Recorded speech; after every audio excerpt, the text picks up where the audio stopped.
Before the show starts, make sure you check out Triple Threat Scale Accessories down in the video description below for some awesome scale accessories. Hey guys, this is Adam Muntz with OCF Studio Productions, and today we are back in the studio for another episode of Trail Tuesday. I'm sorry if the audio sounds a little funny. I'm currently sick. I have a cold right now, but I figured I'd go ahead and still bring you guys a new episode of Trail Tuesday, and of course, this time it's a little bit different, as you can tell from the thumbnail and the title of this video.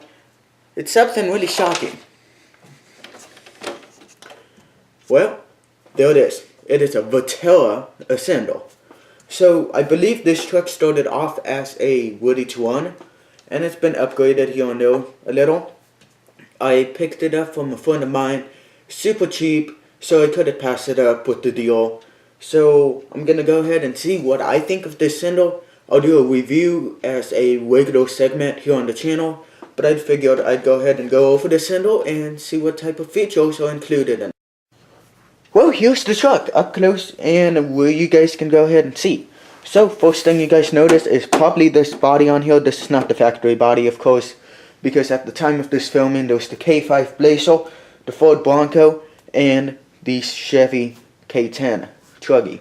So, this is not the factory body. This is the Proline 1500 Ram for War Colors. It is an extremely thick body. So, it's something like you'd see on a monster truck, for sure, thickness-wise, on the back here. What I'm showing you guys here is that there's these holes here where you can go ahead and put in a 1.9-inch spare tire back here. And I'm not going to be doing that. This is just a temporary body. I have some cool plans for this truck, if I indeed like it. I don't have a lot of experience with Vaterra, so this is going to be something all new. I have been an Axial fanboy since day one. Of me being in rock coin, so this will be a whole new experience. Next thing, I'll go ahead and zoom in the camera here.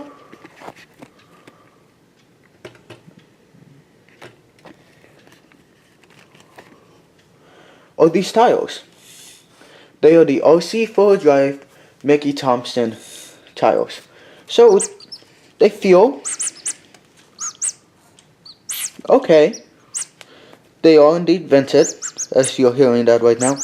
The foam insoles seem a little stiff, but they got a lot of sidewall bite. I'm going to be changing those tires out as well. These rims, I don't know what they're from. I think they're from the Vaterra Onward car, to be honest. But they are a gunmetal spoke, and it's a different look, for sure. I don't really think it fits the truck, at least in my opinion. Basically, I got this thing as a rolling chassis, and I went ahead and put in my own electronics, so don't mind the electronics in here, because that is not what it came with. So, I've already got a list of few things that stood out to me about this truck's design, and that made it unique, in my opinion. So, first thing off is, well, this chassis frame. I'll go ahead and bring you guys on in. So, the frame rails are completely adjustable for different wheelbases, so then you don't have to change your links. That way all you have to do is move a couple of screws, and you can have anything from a super short wheelbase truck to a super long wheelbase truck, which is a great idea. That way you don't have to change any parts besides for just moving and sliding the C-channel together and apart. I'll go ahead and bring you guys on out. Is a chassis mounted servo, so that is not really a new thing in the RC industry for War Colors. It's been an option part for the CX-10, and the CX-10 comes with it, but it's also got right here a spot to mount up a servo winch, so then you can go ahead and hook up a servo, and there is already a third lead mount right here. But then let's go ahead and flip it over, and the suspension up here is a 3-link back here with your steering link and a handhold bar. So that would be interesting to see how that does on the trail. But my favorite thing about this setup is the steering throw. by far way more than an SCX-10 and pretty comparable to a 10.2. So for steering wise, you should be able to turn wherever you need to with ease and just get around the obstacles and find your line quite easily. And then our next thing here, also in the front, which is one of those things that either you love it or you hate it. Now, right here, this floating battery tray. So it is a very cool idea of what they were doing here. Basically, if the suspension drops, it moves. If the suspension compresses, it moves as well.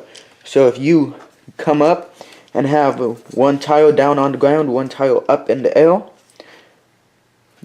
the battery tray moves with it. I don't know if you guys can see that. I'll go ahead and zoom you guys on in. So,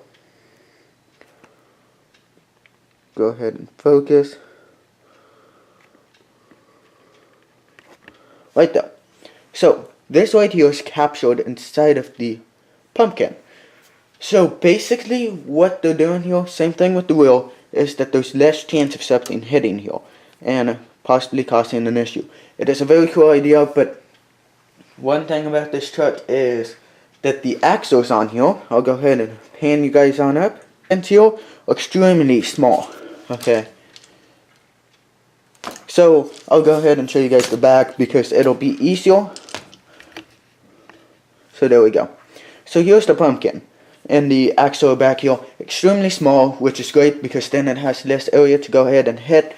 The SCX-10 first gen has extremely large axles, which is really out of proportion, and of course, they likes to hit everything.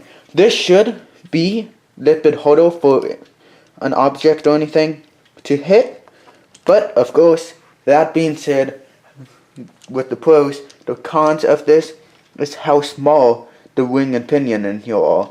Not because of strength, but basically in a gist, if you have smaller wing and pinion, you have more torque twist.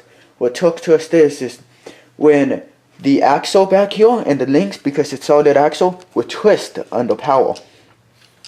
So basically what that means is whenever you get on power, the axle back here will twist when you're on power. It'll twist the way that the motor rotation is going to the rear axle back here. So the whole truck will twist. The next thing on the list here is this support brace right here. In between the two shock towers, that ain't going anywhere. So that is very cool design. I don't know if they needed that or not.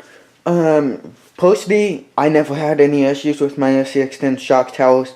They held up perfectly fine. But apparently they saw an issue. Or there was an issue with their design, so they just put that in there. So overall, Vaterra looks like they did the research on the Ascendal. I never would have gotten an Ascendal if I did come across the steel for one.